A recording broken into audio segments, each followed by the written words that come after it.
Hello, I'm Dr. Giriraj Gandhi and I'm a plastic surgeon working in Pune and Mumbai area. Today we are going to talk about a very common surgery that is breast reduction. A lot of info regarding breast reduction surgery is available today to people, which is why a lot of women are undergoing this surgery. Till a few years ago, a lot of women had been suffering with this problem, but there was no information available. The treatment options were not known to the patients, and that is why they kept on suffering silently. But as and when the information has started becoming more common, a lot of women are undergoing this procedure. So what are the common symptoms for which patients present to us? One of the most common symptoms that the patient has is back pain and neck pain.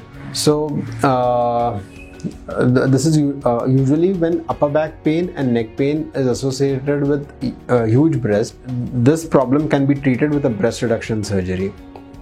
Other symptoms that are usually associated are rashes on the underside of the breast, especially in the summer season when there is sweating, which leads to a moist environment and repeated fungal infections. Patients also complain about pain on the shoulders due to the indentation of the bra straps.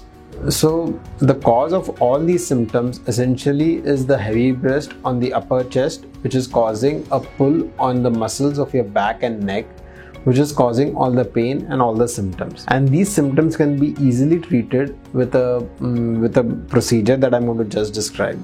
So what are the causes of an excess enlargement of breast? One of the most common causes is pubertal or virginal hypertrophy of breast, in which when there are hormonal changes that are occurring during puberty, there is an excessive enlargement of the breast and the weight of the breast increases. Other time when this is commonly seen is during pregnancy and lactation. So there are changes in the body and the breast that are taking place during the period of lactation, in which the gland increases in size to meet the need of production of the milk, and that is when there is an hypertrophy of the breast.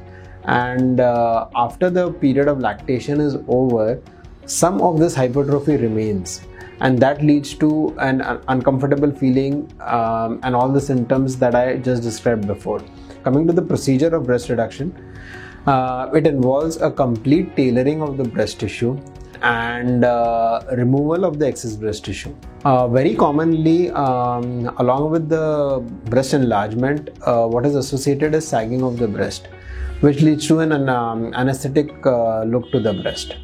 So when we do a breast reduction, we also do a breast lift or mastopexy, in which the nipple areola is brought up to the correct position and the excess breast tissue, which is usually in the lower pole of the breast, is removed.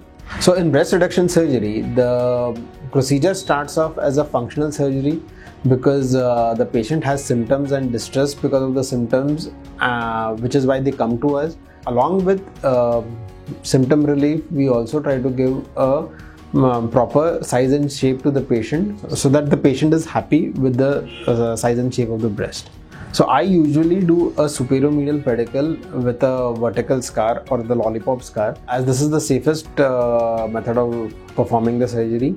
Very rarely, in some selected patients, we also do an inverted T or the anchor scar, especially in people who have large breasts and extremely loose skin in and around the breast, especially if they have undergone a massive weight loss. So preparation for surgery is basic, all the basic investigations to make sure that you are fit for the surgery. Again, it is a very safe surgery because we are dealing only with the surface.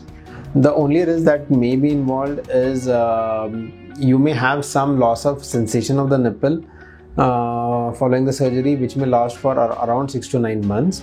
And usually the sensation does come back, and there may be some wound healing problems, especially in women who have very large breasts. So there may be some wound healing problems in them. Otherwise, it's a very safe surgery. Timing of the surgery is another question that we are very regularly asked. Usually women prefer to complete their family and breastfeeding before they opt for the surgery. So a very large breast in a pubertal female who is unmarried may sometimes cause a lot of stress and social stigma, and in such a case a breast reduction surgery is definitely indicated. The fear that most females have before undergoing the surgery is whether they will be able to breastfeed after the surgery. Breastfeeding usually is not affected because the nipple is in continuity with a part of the gland, and usually there is no problem with breastfeeding. But yes, definitely there is a chance that there could be a failure of breastfeeding, which may or may not be related to the breast reduction procedure. For any more questions or any more queries, you feel free to contact me on the number, and you can visit me at my clinic. Thank you.